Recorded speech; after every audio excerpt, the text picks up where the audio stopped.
Hello everyone, welcome to SpeakUp pro spoken English series. आजच्या सेशनमध्ये आपण पर्सनल प्रोनाऊन शिकणार आहोत. पर्सनल प्रोनाऊन म्हणजे नेमकं काय? पर्सनल प्रोनाऊन म्हणजे सर्वनाम. आपल्याला सर्वनाम म्हणजे काय हे तर माहीतच आहे. नामाऐवजी वापरल्या जाणाऱ्या शब्दाला आपण सर्वनाम असे म्हणतो, बरोबर? Same in English we say personal pronoun to those words which are used instead of names. For example, instead of Riya, if I call her she, then she is a personal pronoun. आपण नाव न घेता ज्या शब्दांचा वापर करतो त्याला सर्वनाम म्हणतात. फॉर एक्झाम्पल, रोहन शाळेत गेला. आता इथे रोहन न म्हणता जर मी म्हटलं तो शाळेत गेला, तर तो हा शब्द झाला सर्वनाम, म्हणजेच प्रोनाऊन, पर्सनल प्रोनाऊन. अशा प्रकारे बरेचसे प्रोनाऊन्स आहेत. त्यामध्ये टाईप्स आहेत, सब्जेक्टिव्ह प्रोनाऊन, ऑब्जेक्टिव्ह प्रोनाऊन. आपण प्रत्येकाचा यूज डिटेलमध्ये स्टडी करणार आहोत. Personal pronouns are used in daily sentences, day to day life. For example, he is happy म्हणजे तो आनंदी आहे. आता या वाक्यामध्ये ही हा जो आहे हा पर्सनल प्रोनाऊन आहे. Next, subject pronouns. Subject pronouns म्हणजे काय?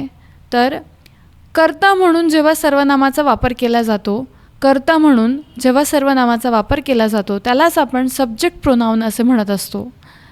फॉर एक्झाम्पल, आय म्हणजे मी, यू म्हणजे तू किंवा तुम्ही, ही म्हणजे तो, शी म्हणजे ती. इटचा वापर आपण करतो निर्जीव वस्तूंसाठी, सजीवांमध्ये प्राण्यांसाठी, पक्ष्यांसाठी. याशिवाय आपण इटचा वापर करतो वातावरणाबद्दल बोलण्यासाठी किंवा वेळेबद्दल बोलण्यासाठी, परिस्थितीबद्दल बोलण्यासाठी. इटचे बरेचसे युजेस आहेत जे आपण पुढच्या लेक्चरमध्ये स्टडी करणार आहोत. वी म्हणजे आम्ही किंवा आपण, दे म्हणजे ते. हे सगळे झाले सब्जेक्ट प्रोनाऊन. म्हणजेच जेव्हा आपण हे शब्द वापरणार तर हे कर्ता म्हणून वापरले जाणार. क्लिअर? आता आपण ऑब्जेक्ट प्रोनाऊनकडे वळणार आहोत. आता ऑब्जेक्ट प्रोनाऊन म्हणजे काय हा तुमचा प्रश्न असेल. तर ऑब्जेक्ट प्रोनाऊन म्हणजे जेव्हा सर्वनामाचा वापर कर्म म्हणून केला जातो त्याला आपण ऑब्जेक्ट प्रोनाऊन म्हणत असतो. म्हणजे जेव्हा त्या सर्वनामावर काम होत असतं तेव्हा आपण त्याला ऑब्जेक्ट प्रोनाऊन म्हणतो. फॉर एक्झाम्पल, मी म्हणजे मला, यू म्हणजे तुला किंवा तुम्हाला, हिम म्हणजे त्याला, हर म्हणजे तिला, इट म्हणजे त्याला किंवा ते, अस म्हणजे आम्हाला, आणि देम म्हणजे त्यांना. हे जे शब्द आहेत यांना ऑब्जेक्ट प्रोनाऊन आपण म्हणतो कारण याच्यावर काम होईल, म्हणजेच याला कर्म म्हणून वापरलं जाईल. कर्म म्हणजे काय? ज्याच्यावर काम होतं. त्यामुळे आपण याला ऑब्जेक्ट प्रोनाऊन म्हणतो. आता आपण नेक्स्ट प्रोनाऊनकडे वळूया, पजेसिव्ह प्रोनाऊन. पजेसिव्ह प्रोनाऊन काय करतात? पजेसिव्ह प्रोनाऊन पजेशन दाखवतात, म्हणजेच काय? मालकी.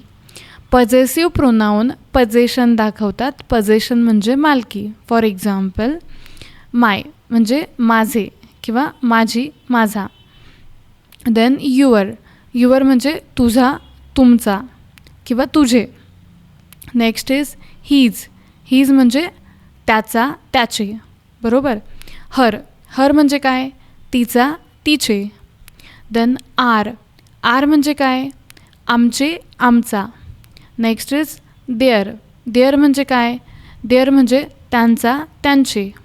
अशा पद्धतीने आपण पजेसिव्ह प्रोनाऊनचा स्टडी केला. आपण आता काही एक्झाम्पल स्टडी करणार आहोत. त्या एक्झाम्पल्समधून तुम्हाला गेस करायचं असेल नेमका सब्जेक्ट प्रोनाऊन कोणता आहे. चला सुरुवात करूया. जे फर्स्ट एक्झाम्पल आहे ते आहे आय एम हॅपी. यामध्ये सब्जेक्ट प्रोनाऊन कोणता आहे? I. Here the subject pronoun is I. Next is she is dancing. यामध्ये सब्जेक्ट प्रोनाऊन कोणता आहे? She. Next, they are playing. यामध्ये सब्जेक्ट प्रोनाऊन आहे दे. We are ready. यामध्ये सब्जेक्ट प्रोनाऊन आहे वी. आपण आता नेक्स्ट स्लाईडकडे वळूया. Next is object pronoun. आता इथे तुम्हाला काही एक्झाम्पल्स दिलेले आहेत. यामध्ये ऑब्जेक्ट प्रोनाऊन कोणता आहे ते ओळखायचं आहे. फर्स्ट एक्झाम्पल आहे गिव मी वॉटर. यामध्ये ऑब्जेक्ट प्रोनाऊन आहे me. Next, call him. Object pronoun is him. Help them. Object pronoun is them. Tell her. Object pronoun is her. Me म्हणजे मला, हिम म्हणजे त्याला, देम म्हणजे त्यांना, हर म्हणजे तिला. या स्लाईडवर तुम्हाला काही प्रॅक्टिस एक्झाम्पल्स दिलेले आहेत. प्रत्येक एक्झाम्पलमध्ये कोणतं प्रोनाऊन येईल हे तुम्हाला सांगायचं आहे. For example, Riya is happy. इथे कोणतं प्रोनाऊन येईल? She. She is happy. Next is Rahul is playing. इथे ही येईल. He is playing. मुलगा असल्यावर आपण हीचा वापर करतो, मुलगी असल्यास शीचा वापर करतो. Give water to Riya. Give her water. इथे ऑब्जेक्ट प्रोनाऊनचा वापर होईल, हर म्हणजे तिला. Give her water. This book is Snehal's. This is her book. Her म्हणजे तिचे. अशा पद्धतीने या सेशनमध्ये आपण पर्सनल प्रोनाऊनचा स्टडी केला. Happy learning.